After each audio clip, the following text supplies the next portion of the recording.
हम आपको महाकुंभ की उस महाशक्ति के बारे में बताना चाहते हैं जिसका डंका पूरी दुनिया में बज रहा है। इस समय पूरी दुनिया में लोग इंटरनेट पर जिस शब्द को सबसे ज्यादा सर्च कर रहे हैं वो है महाकुंभ। गूगल ट्रेंड्स के मुताबिक इस साल के पहले 15 दिनों में पूरी दुनिया में महाकुंभ, कुंभ और प्रयागराज जैसे शब्दों को सबसे ज्यादा सर्च किया गया है। इनमें भी मुस्लिम बाहुल देशों के लोग गूगल पर महाकुंभ को सबसे ज्यादा सर्च कर रहे हैं। यानी इस दुनिया में जो मुस्लिम देश है, इस्लाम को मानने वाले देश हैं, वहां सबसे ज्यादा सर्च हो रहा है महाकुंभ। और इन देशों में पाकिस्तान, बहरीन, बांग्लादेश, कतर और यूएई जैसे देश प्रमुख हैं। ये सारे वो देश हैं जिनकी कुल आबादी लगभग 43 करोड़ है, जबकि इस बार के महाकुंभ में 45 करोड़ से ज्यादा लोगों के आने का अनुमान है। यह आंकड़ा 24 करोड़ की आबादी वाले पाकिस्तान से लगभग दुगना है। यानी लगभग 2 पाकिस्तान इस समय या अगले कुछ दिनों में महाकुंभ में आपको दिखाई दे जाएंगे। महाकुंभ का आयोजन 13 जनवरी से शुरू हुआ, लेकिन पाकिस्तान में 9 जनवरी से ही वहां के लोगों ने गूगल पर महाकुंभ और कुंभ मेला लिखकर सर्च करना शुरू कर दिया। आज शाम 5 बजे भी पाकिस्तान के गूगल ट्रेंड्स में महाकुंभ सबसे ऊपर था, जबकि पाकिस्तान की 96% आबादी मुस्लिम आबादी है। किसी जमाने में अविभाजित भारत का हिस्सा रहे पाकिस्तान के मुसलमान महाकुंभ की भीड़ को देखकर आज बड़े हैरान हो रहे हैं। और यह हैरानी सिर्फ पाकिस्तान तक सीमित नहीं है। जिस कतर में 65% मुसलमान रहते हैं, बहरीन में 74%, यूएई में 77%, बांग्लादेश में 91% मुसलमान रहते हैं, उन इस्लामिक देशों के गूगल ट्रेंड्स में महाकुंभ और कुंभ मेले को सबसे ज्यादा सर्च किया जा रहा है। दुनिया में लगभग सभी धर्मों के लोग महाकुंभ के बारे में ज्यादा से ज्यादा जानकारी चाहते हैं और इसके लिए वो लगातार इंटरनेट पर महाकुंभ को सर्च कर रहे हैं। इसकी तस्वीरें देख रहे हैं, वीडियोस देख रहे हैं और महाकुंभ के जो वीडियोस पूरी दुनिया को देखने को मिल रहे हैं उसमें दुनिया भर के लोग इस तरह के वीडियोस को देखकर हैरान हो रहे हैं कि भारत में इतना बड़ा आयोजन, ऐसी तस्वीरें तो इससे पहले दुनिया के लोगों ने कभी देखी ही नहीं थी। 6 अक्टूबर 2024 को उत्तर प्रदेश के मुख्यमंत्री योगी आदित्यनाथ ने महाकुंभ को लेकर एक नई वेबसाइट लॉन्च की थी जिसका नाम है महाकुंभ मेला 2025। इस वेबसाइट को भी दुनिया में 183 देशों के 6,206 शहरों में बैठे 33 लाख लोगों ने इंटरनेट पर खोलकर देखा है। और इससे आप ये समझ सकते हैं कि कैसे पूरी दुनिया के लोग एक तरह से महाकुंभ के इस आयोजन में अपने अपने देशों से ही बैठे बैठे वर्चुअली शामिल हो रहे हैं। और दुनिया भर के लोग कौतूहल में हैं, हैरानी में हैं और वो जानना चाहते हैं कि महाकुंभ का ये रहस्य क्या है, यहां पर जाने से क्या होता है, करोड़ों लोग यहां पर क्यों पहुंच रहे हैं। इनमें भी पाकिस्तान के लोग इस समय सिर्फ महाकुंभ की बातें कर रहे हैं और वहां मीडिया से लेकर आम जनता के बीच महाकुंभ का आयोजन एक चर्चा का विषय बना हुआ है। पाकिस्तान के लोग इंटरनेट पर यह भी सर्च कर रहे हैं कि महाकुंभ से भारत की अर्थव्यवस्था को कितना फायदा होगा और महाकुंभ में इस बार कितने लोग आ रहे हैं। यह सवाल इसलिए भी ज्यादा सर्च हो रहा है क्योंकि पाकिस्तान पूरे साल में 2,30,000 करोड़ रुपए का निर्यात करता है। 2,30,000 करोड़ रुपए का कुल निर्यात करता है पाकिस्तान पूरे साल में, जबकि भारत को इस बार के महाकुंभ से ही सिर्फ 45 दिनों में 2.5 लाख करोड़ रुपए का व्यापार होने की उम्मीद है। पाकिस्तान का सोशल मीडिया, वहां का मेन स्ट्रीम मीडिया, बड़े बड़े अखबार महाकुंभ की खबरों से भरे हुए हैं और पाकिस्तान के बहुत सारे मुसलमान ये कह रहे हैं कि वो महाकुंभ जैसा आयोजन अपने जीवन में पहली बार देख रहे हैं।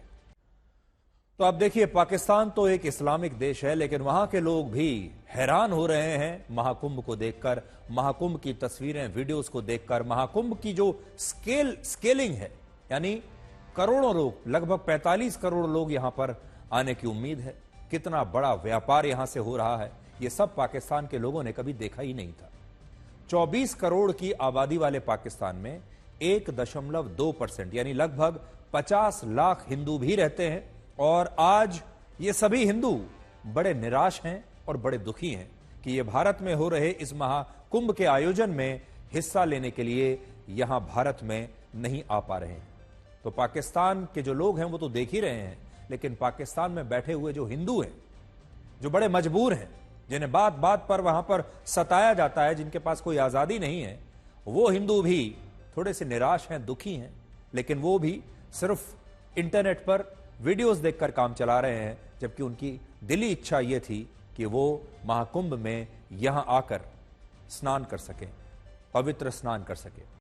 महाकुंभ में हिंदू श्रद्धालुओं की भीड़ देखकर हैरान हो रही है। तब हमारे ही देश के कुछ लोग इस बात को लेकर शक जता रहे हैं कि इस आयोजन के पहले 2 दिनों में 5 करोड़ लोग कैसे महाकुंभ में पवित्र स्नान कर सकते हैं। उन्हें इन आंकड़ों पर ही शक हो रहा है।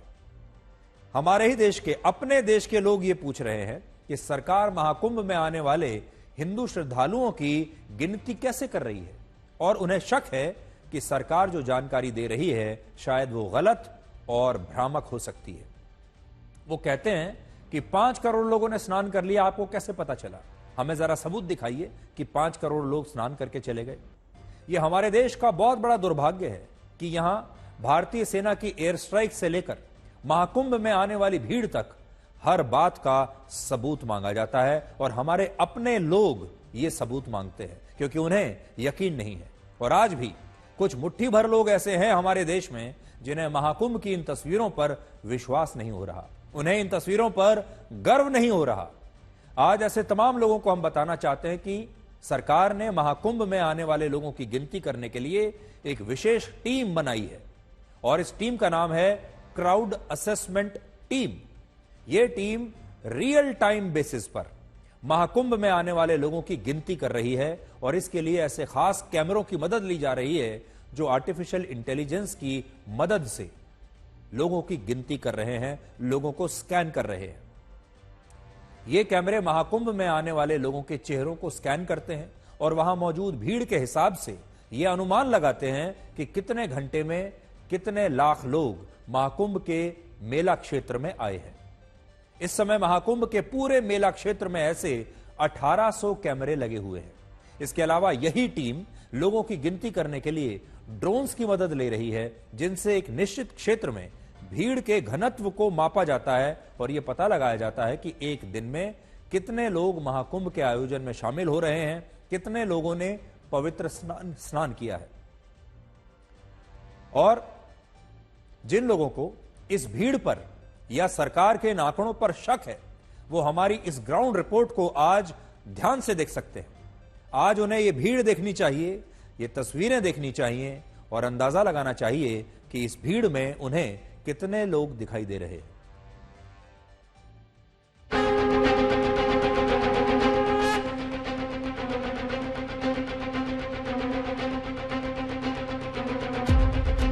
AI बेस्ड कैमरे हैं, वो 360 डिग्री कैमरे हैं जो कि बहुत हाई टेक्निक वाले कैमरे हैं। और अगर आप देखें तो इस तरह के कैमरे पूरे मेला क्षेत्र में लगे हुए हैं। 1100 फिक्स्ड कैमरे हैं जो कि आपको दिखाई देंगे, जबकि 360 कैमरे जो कि बहुत ही हाई क्वालिटी कैमरे माने जाते हैं, ये तकरीबन 744 पूरे मेला क्षेत्र में लगे हैं।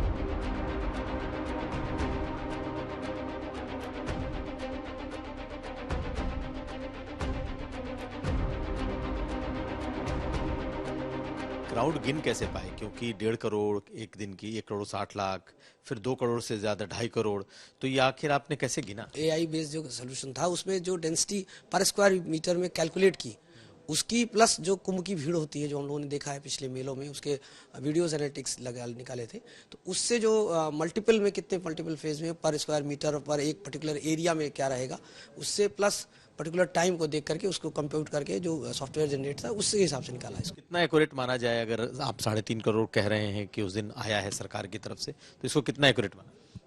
लगभग एक्यूरेट फिगर है ये, लगभग फिगर हम लोग देते हैं, लगभग एक्यूरेट है।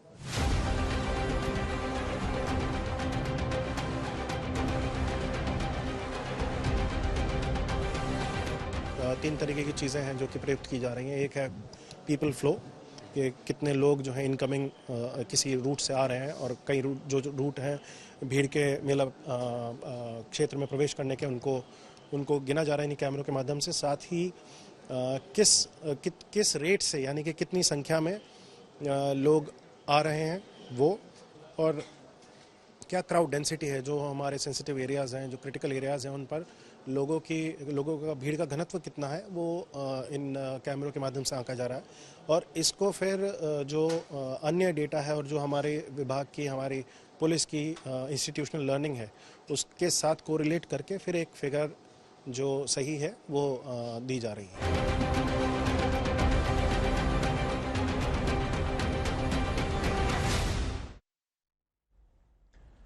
आज मैं इंटरनेट पर और सोशल मीडिया पर कुछ लोगों की बातें सुन रहा था जो चुनौती दे रहे थे इन आंकड़ों को और कह रहे थे कि कोई भी ये सवाल पूछने की कोशिश नहीं कर रहा कि महाकुंभ में आने वाले जो लोग हैं उनकी असली संख्या कितनी है, और ये जो 45 करोड़ लोगों के आने की संभावना का दावा है, ये दावा तो सच हो ही नहीं सकता। ये वही लोग हैं जो चीन के तमाम दावों पर आंख बंद करके विश्वास कर लेते हैं। उसके बारे में भी आपको आज हम आगे बताएंगे। लेकिन अब आप ये देखिए कि हमारे देश के जो लोग हमारे देश की सेना और सरकार से सबूत मांगते हैं, ये लोग चीन के आंकड़ों पर कितनी आसानी से विश्वास कर लेते हैं। जब हम कहते हैं कि 45 करोड़ लोग महाकुंभ में शामिल होने के लिए आ रहे हैं, तो कहते हैं कि ये आंकड़े गलत हैं और इन आंकड़ों की सच्चाई क्या है, जरा उसके सबूत दिखाइए। लेकिन जब चीन इसी तरह का वर्ल्ड रिकॉर्ड बनाने का दावा करता है, तो चीन की बात पर आसानी से हंसते हंसते यकीन कर लेते हैं, क्योंकि चीन की सरकार ने भी एक नया वर्ल्ड रिकॉर्ड बनाने का दावा किया है।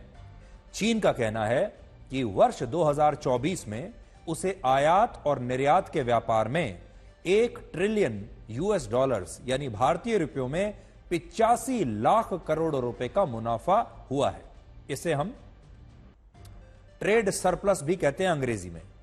यह दुनिया के अब तक के इतिहास का सबसे ज्यादा व्यापार मुनाफा है किसी भी देश का, और चीन इसे अपनी एक ऐतिहासिक उपलब्धि मान रहा है और यह एक वर्ल्ड रिकॉर्ड है जो चीन ने बना दिया है। हैरानी की बात यह है कि इन आंकड़ों की कोई विश्वसनीयता नहीं है और ना ही चीन ने इन आंकड़ों को लेकर कोई स्पष्टता दुनिया के सामने रखी है। चीन कौन से आंकड़े कहां से पेश करता है, इसकी सत्यता जांचने का दुनिया के पास कोई तरीका है ही नहीं।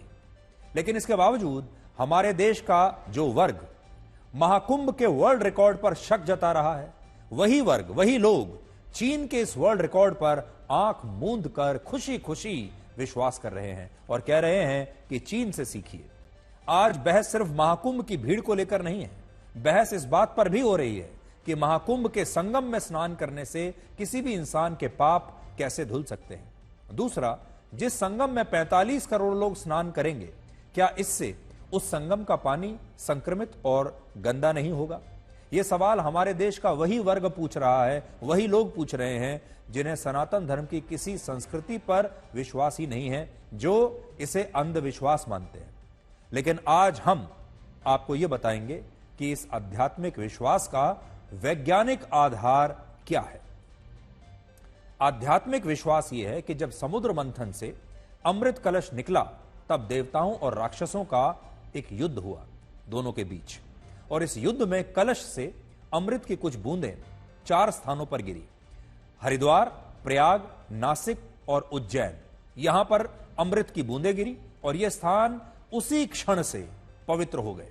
और इसी कारण यह मान्यता है कि इन स्थानों पर मौजूद नदियों में पवित्र स्नान करने से इंसान के सारे पाप धुल जाते हैं और शुद्धि हो जाती है, और ऐसा अमृत कलश की बूंदों के कारण होता है। लेकिन इस दावे का एक वैज्ञानिक आधार भी है। 144 वर्षों में एक बार होने वाले महाकुंभ का आयोजन सिर्फ प्रयागराज में होता है, और इसका कारण यह है कि प्रयागराज को त्रिवेणी का वैभव प्राप्त है। त्रिवेणी का मतलब है गंगा, यमुना और सरस्वती नदी का एक अनोखा संगम। इनमें सरस्वती नदी को लेकर यह मान्यता है कि यह नदी विलुप्त हो चुकी है, और विलुप्त होने के बाद भी यह धरातल के नीचे बह रही है, और आज भी इसका संगम गंगा और यमुना के साथ प्रयागराज में होता है। यमुना नदी गंगा की सहायक नदी है, और गंगा नदी के जल को पूरी दुनिया के वैज्ञानिक चमत्कारिक जल पहले ही मान चुके हैं। गंगा के जल की विशेषता यह है कि यह ना तो कभी खराब होता है, ना ही इसमें कभी कीड़े मकोड़े पड़ते हैं, और ना ही इसमें कभी बदबू आती है। आप शुद्ध गंगा जल को अपने घर पर रख कर देखिए, वर्षों तक ना तो ये जल खराब होगा, ना ही इसमें से आपको कोई दुर्गंध आएगी, और ना ही इसमें कीड़े मकोड़े पैदा होंगे। इंसानों ने गंगा की धारा पर कई जुल्म किए हैं। इसमें न जाने कितने गंदे नाले बहा दिए, लाशें फेंक दी, कूड़ा करकट कचरा डाला, गंगा को दूषित कर दिया। लेकिन गंगा के जल की तासीर हमेशा से जस की तस बनी रही और इसमें कोई बदलाव नहीं हुआ, बावजूद इसके कि हमारे ही देश के लोगों ने गंगा पर कितना अत्याचार किया है। और इसका कारण यह है कि गंगा का पानी सदैव अविरल और स्वच्छ रहता है। इस सब के बावजूद वर्ष 1890 के दशक में जब भारत में ब्रिटिश हुकूमत का शासन था और हैजा से मरने वाले लोगों की लाशें गंगा नदी में फेंकी जा रही थी, तब ब्रिटेन के एक मशहूर वैज्ञानिक अर्नेस्ट हैंकिन ने गंगा नदी के पानी पर एक रिसर्च की। इस रिसर्च में यह पता चला कि गंगा नदी में हैजा से मारे गए लोगों की लाशें फेंकने के बाद भी इसका पानी ना तो संक्रमित हुआ और ना ही गंदा हुआ, और लोग इस पानी को तब भी उतनी ही आसानी से पी सकते थे।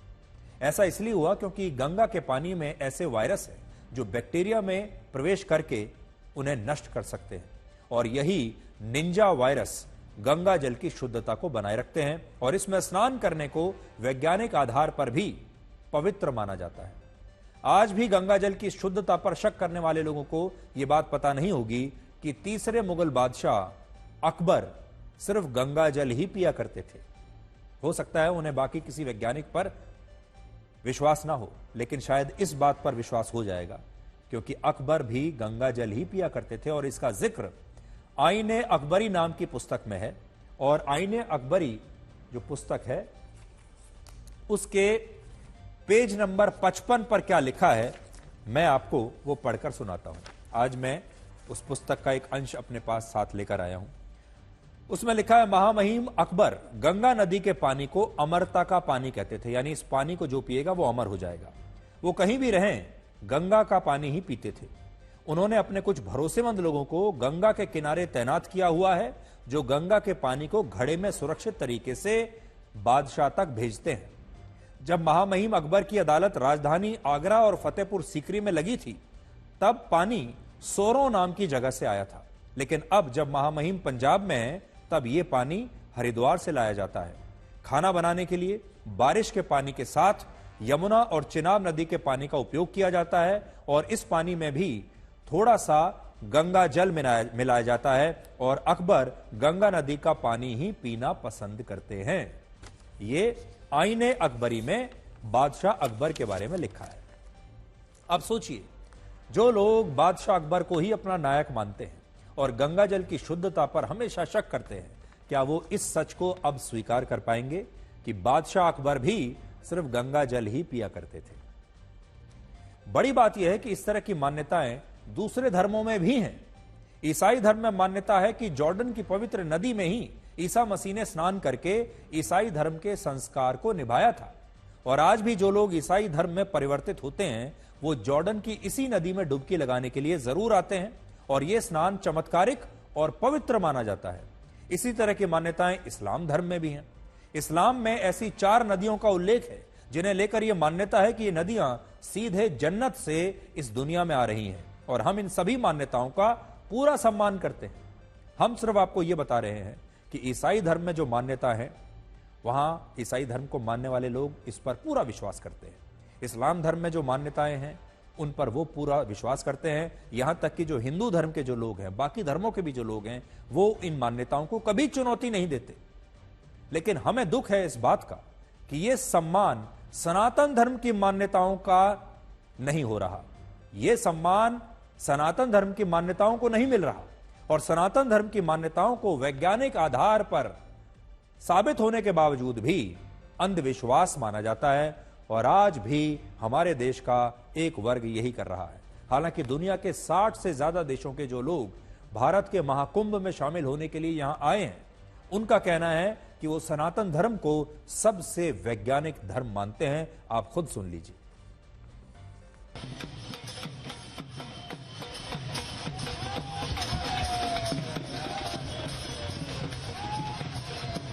With the purpose of preaching Sanatana Dharma. We want to share with people this knowledge. We brought Bhagavad Gita, Prema Vivarta, Brahmara Gita, many spiritual books, these Paramahamsa Samhitas. Yes, and we want to remind people about the real life, about the dharma, about how they can be really happy. I'm very excited because it's such a huge opportunity to take part in this Kumbh Mela because it's very special and many people are coming. And we brought something for them as well, like our books. We're staying in Vrindavan, we have temple there.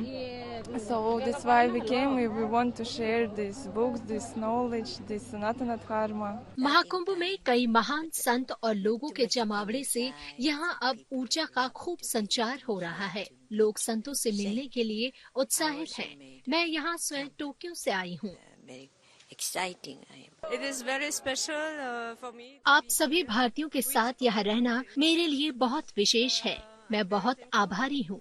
यहाँ गुप्त बिंदु पर गुप्त नदी में गोता लगाने और इन पलों के आनंद को पूरा करने का अवसर पाकर बहुत तृप्त महसूस कर रही हूँ।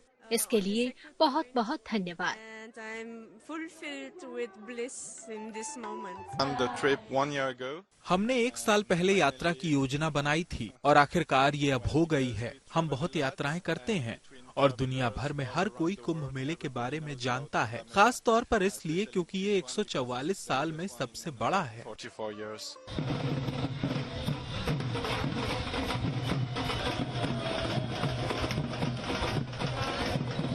भक्ति की शक्ति से जो व्यवस्था यहाँ पे है, कोई सोच नहीं सकते हैं कि एक ड्राई रिवर बेड जहाँ कुछ है नहीं, जहाँ जल होता है, इतना बड़ा बड़ा क्षेत्र खड़े कर दिया, एक पूरा सिटी खड़े कर दिया। भक्ति की सिटी, अध्यात्मता की सिटी, स्पिरिचुअल सिटी बनाया। ये सचमुच आस्था व्यवस्था का संगम है। केवल अपनी माँ गंगा यमुना सरस्वती का संगम नहीं, ये सचमुच एक आस्था और व्यवस्था का संगम भी है। तो हम सभी लोग और मैं खुद को भी, स्वयं को भी इतनी भाग्यशाली मानती हूँ कि यहाँ आने का अवसर मिला है। With many friends from Spain, Brazil, Portugal, American, South American, Guatemala, many places. All devotees of Paramahansa Yogananda. This is a spiritual trip. Today you take a holiday? Holiday, yeah, bueno, I'm sí, 3 times immersed. आप जानते हैं कि आज सबसे उत्तम दिन जो हम सब लोग हमारे जीवन में मिल कर सकते हैं, क्योंकि आज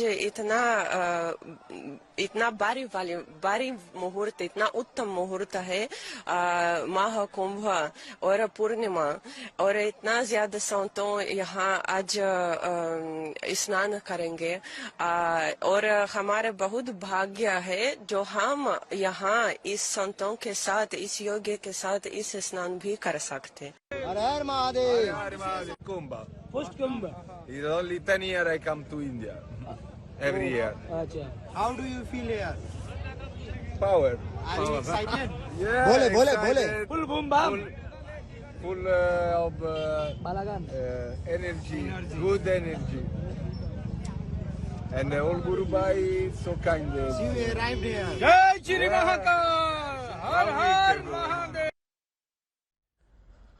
महाकुंभ की ये तस्वीरें देखकर आपको ऐसा लगेगा जैसे महादेव की बारात साक्षात रूप से पृथ्वी पर उतर आई हो और आपको यहां दिखाई दे रही हो। और जिस तरह से कहा जाता है कि संगम में पवित्र स्नान करने से पाप धुल नहीं सकते, ठीक उसी तरह से यह भी कहा जाता है कि मंत्रों के जाप से या गीता और रामायण के श्लोक सुनने से मानसिक स्वास्थ्य बेहतर नहीं हो सकता, और यह भी एक अंधविश्वास है।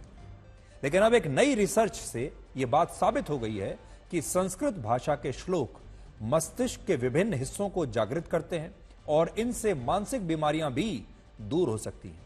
और यह study centre of biomedical research ने की है और इसमें यह बताया गया है कि जब कोई व्यक्ति गीता, रामायण या वैदिक श्लोक सुनता है तो इससे मस्तिष्क के वो हिस्से सक्रिय हो जाते हैं जो संगीत सुनते समय या किसी नए चित्र को देखते समय सक्रिय होते हैं।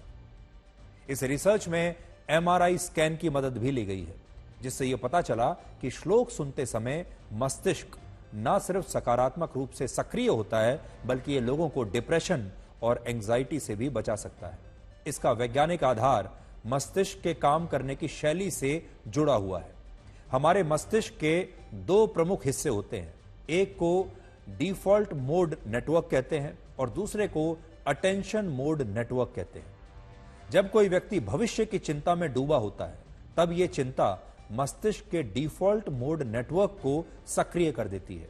इसके सक्रिय होने से आपके मन में बुरे और नकारात्मक विचार आते हैं, आपकी चिंता बढ़ जाती है, आपका तनाव भी बढ़ने लगता है, जिसे आप टेंशन कहते हैं।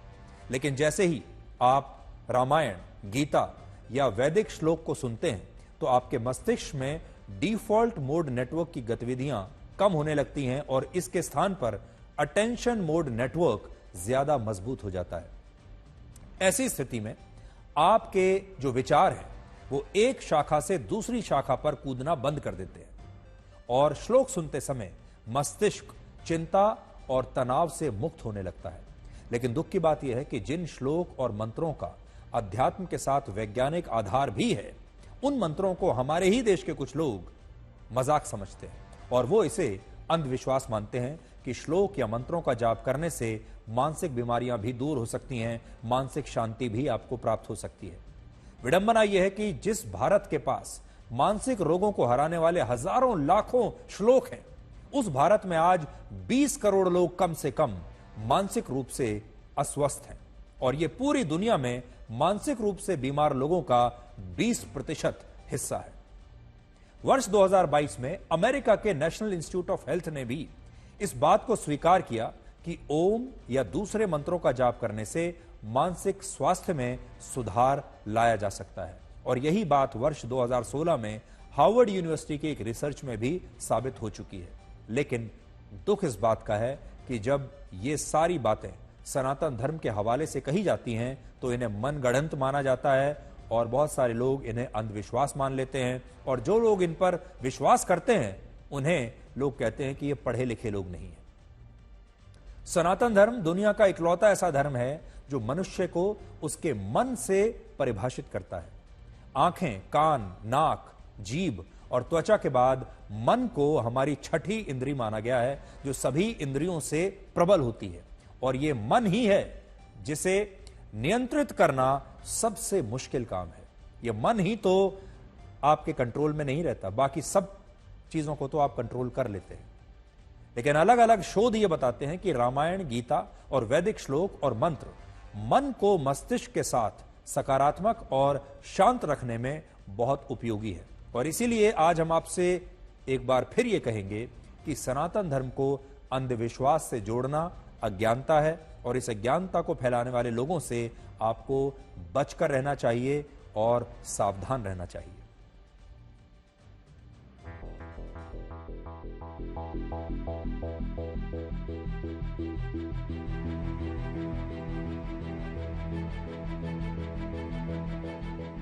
वैज्ञानिकों ने यह पाया है कि जो श्लोक है उसकी उच्चारण से जो क्षमता है मस्तिष्क की वो बढ़ती है। कार्य क्षमता कैसे, हम आपको कैमरे पर दिखाएंगे और उनसे बात भी कराएंगे उन साइंटिस्ट से कि आखिर ये कैसे होता है, क्योंकि जो वैदिक काल से कहा जाता रहा है साइंटिफिकली वो कैसे प्रूफ होता है, साबित होता है। जो व्यक्ति जो संस्कृत के विज्ञानी श्लोक को सुन रहे थे उनके जो जिन जिन हिस्सों में मस्तिष्क में सक्रिय हुआ वो ये हिस्से हैं जिसको हम लोग मुख्य रूप से 4 हिस्से में सक्रियता देखी गई, जिसमें कॉर्डेट देखा गया, ऑक्सीपिटल का एरिया देखा गया, फ्रंटल का एरिया देखा गया और पैराइटल एरिया, जिसपे मुख्य रूप से उस हिस्से में सक्रियता देखी गई। कॉग्निटिव एरिया में इन सारे हिस्सों का बहुत ही महत्व है और ये हिस्से बहुत ही कार्य में सम्मिलित होते हैं। नॉर्मल जो लोग संस्कृत श्लोक नहीं पढ़ते हैं तो उनके ये इससे सक्रिय नहीं होते हैं, और जब पढ़ते हैं तभी ये सक्रिय हुए, ये आपको फाइंडिंग में पता चला?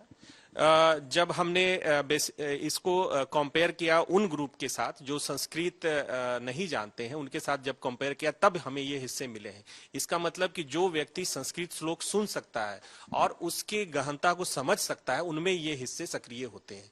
तो संस्कृत सुनने से श्लोक को सुनना और सीखना वो मस्तिष्क के लिए काफी बेहतर है। विदेशों में बहुत चीज आगे निकल के आ रही, डिमेंशिया जिसको बोलते हैं, इसमें भूलने की बीमारी है।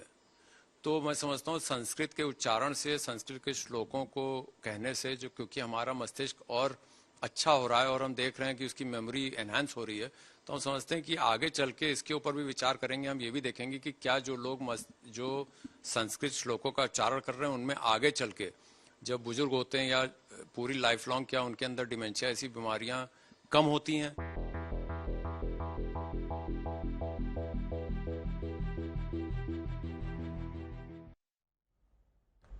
तो जिस दिन से महाकुंभ शुरू हुआ है, हमारी कोशिश रहती है कि महाकुंभ के बारे में आपको ज्यादा से ज्यादा हम जानकारी दें। हर रोज आपको महाकुंभ के बारे में नई बातें बताएं। आपको ये अच्छा मौका है कि आप सनातन धर्म के बारे में भी और ज्यादा बेहतर तरीके से जान पाएं, और पूरी कोशिश ये है कि आप सब सनातन धर्म की शक्ति को ठीक से पहचान पाएं। और बहुत सारे लोग जिन्हें सनातन धर्म की बात करने में संकोच होता है, लोगों को बताने में संकोच होता है कि वो सनातन धर्म को मानते हैं, उन्हें इस पर संकोच होना बंद हो जाए। इसलिए आपसे कहेंगे कि संकोच को अपने दिल से निकाल दीजिए।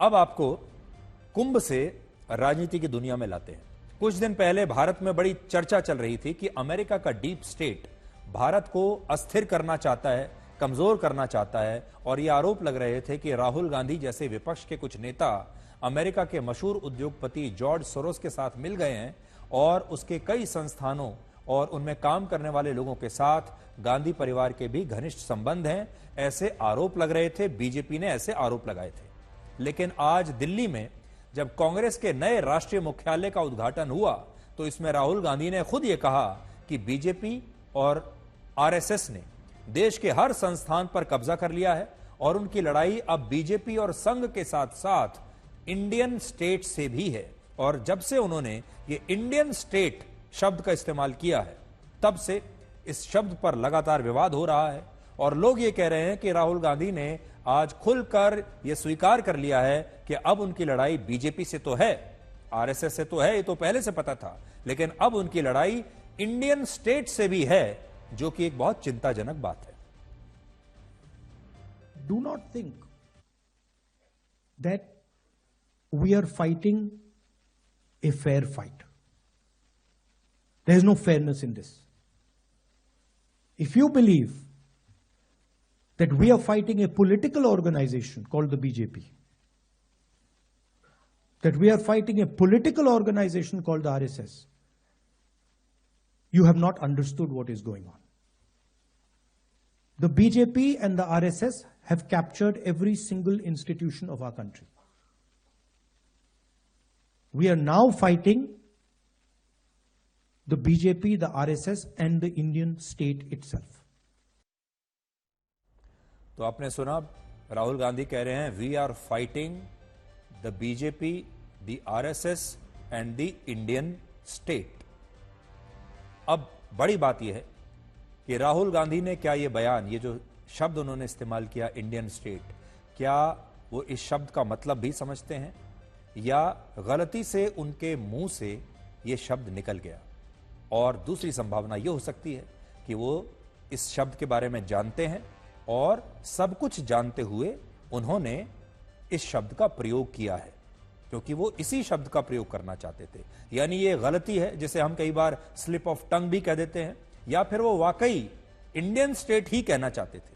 हालांकि राहुल गांधी ने इस तरह के जो बयान हैं ये पहली बार नहीं दिए हैं, पहले भी वो इस तरह की बातें करते रहे हैं जिससे उन पर यह आरोप लगते थे कि वो भारत को एक राष्ट्र के तौर पर कमजोर करने की कोशिश कर रहे हैं। इससे पहले आप याद कीजिए, उन्होंने भारत को एक राष्ट्र कहने की बजाय इसे यूनियन ऑफ स्टेट्स बताया था। भारत के लिए जातिगत जनगणना को उन्होंने सबसे बड़ा मुद्दा बनाने की कोशिश की थी। भारत में आरक्षण की 50% सीमा को खत्म करने की बात भी तब उन्होंने कही थी और इससे उन पर यह आरोप लग रहे थे कि वो भारत के समाज को भी तोड़ना चाहते हैं। राहुल गांधी कई बार ऐसी विदेश यात्राओं पर गए जिनके बारे में ज्यादा जानकारियां नहीं थी और उन्होंने भारत में वहां पर जाकर चुनाव की प्रक्रिया, भारत के अलग अलग संस्थान और भारत की न्यायपालिका, कोविड के वैक्सीन, इन सब को लेकर भी विवादित टिप्पणियां की और हर बार अपने विदेश दौरों के समय यह बताने की उन्होंने कोशिश की कि भारत में कुछ भी ठीक नहीं है। वो बार बार ये कहते रहे कि भारत में लोकतंत्र बहुत कमजोर हो चुका है। वो बार बार ये कहते रहे कि भारत में जो चुनाव होता है, चुनाव हमारे देश में बेईमानी से हो रहा है। वो ये आरोप लगाते रहे हैं जो कि अपने आप में भारत की चुनावी व्यवस्था पर एक बहुत बड़ा प्रश्न चिन्ह है। कोविड के दौरान वो भारत सरकार पर न जाने कितने तरह के आरोप लगाते रहे। कोविड की वैक्सीन पर उन्होंने शक जताया और अब उन्होंने खुद यह बात कह दी है कि उनकी लड़ाई बीजेपी और संघ के साथ साथ इंडियन स्टेट से भी है। राहुल गांधी ने आज आरएसएस प्रमुख मोहन भागवत को लेकर भी एक बड़ी टिप्पणी की है।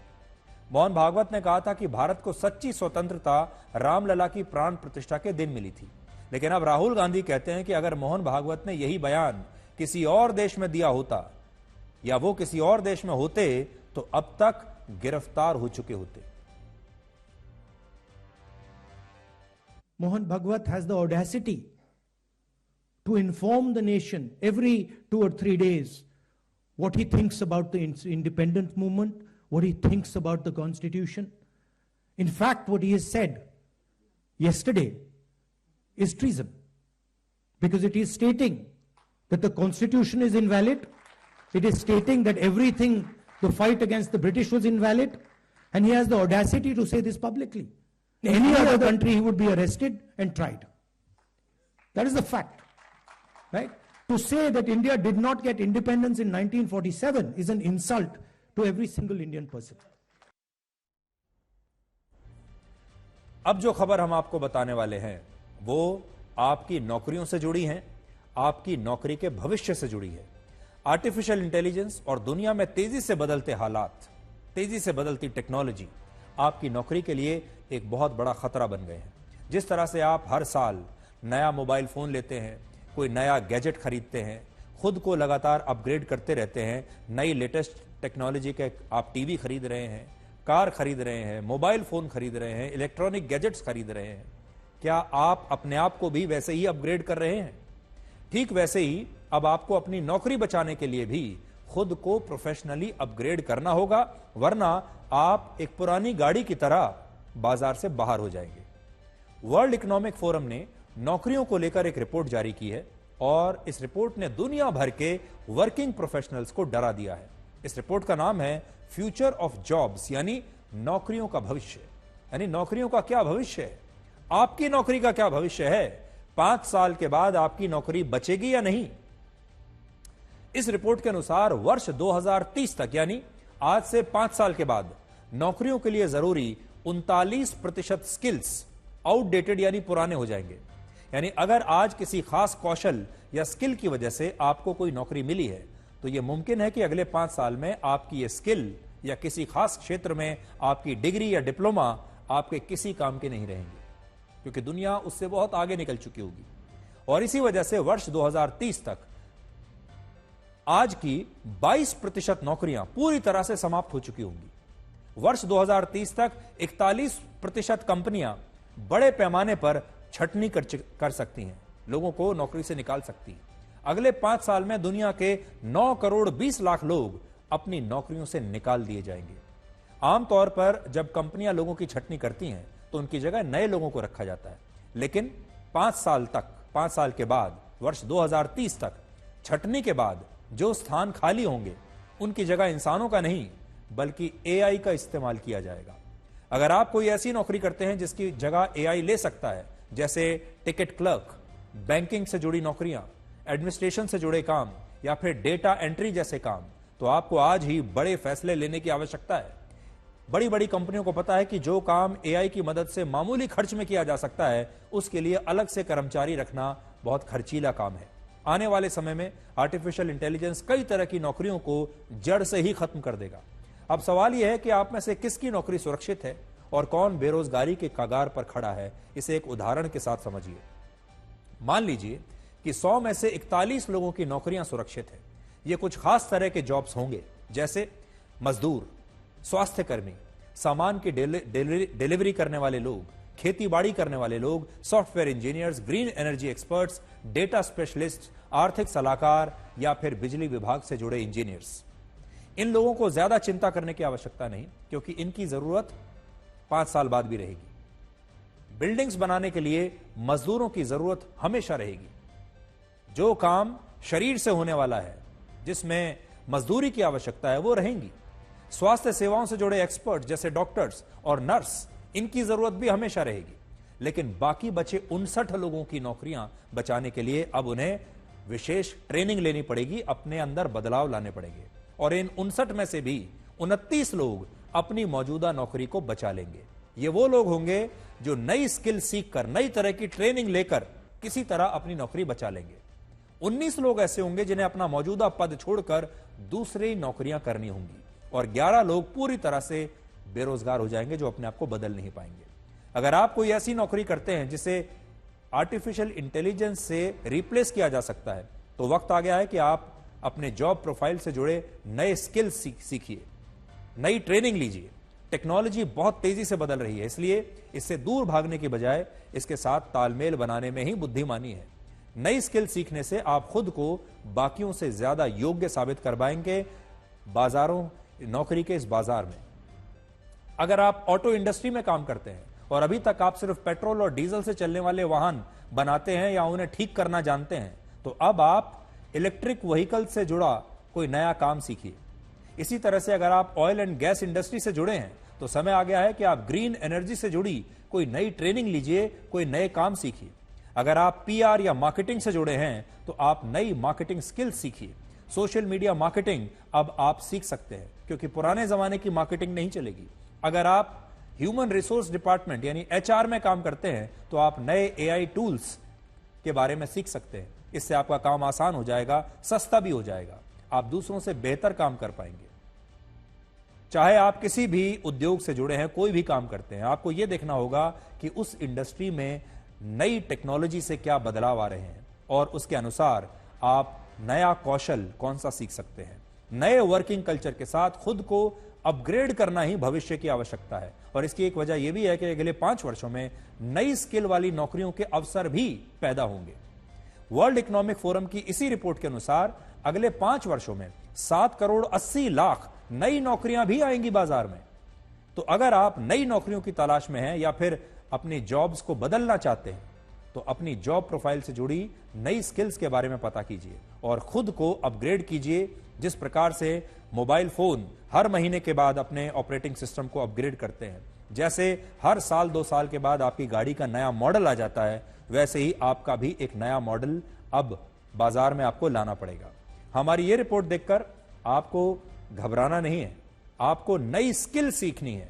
आपने शायद नोटिस ना किया हो, लेकिन पिछले कुछ वर्षों में टेक्नोलॉजी के बदलने की वजह से आम जीवन में इस्तेमाल होने वाली बहुत सारी चीजें बदल चुकी हैं, गायब हो चुकी हैं। ऐसा नहीं है कि पहली बार हो रहा है। याद कीजिए, टेलीफोन वाले बूथ, पीसीओ बूथ अब हमेशा के लिए समाप्त हो चुके हैं।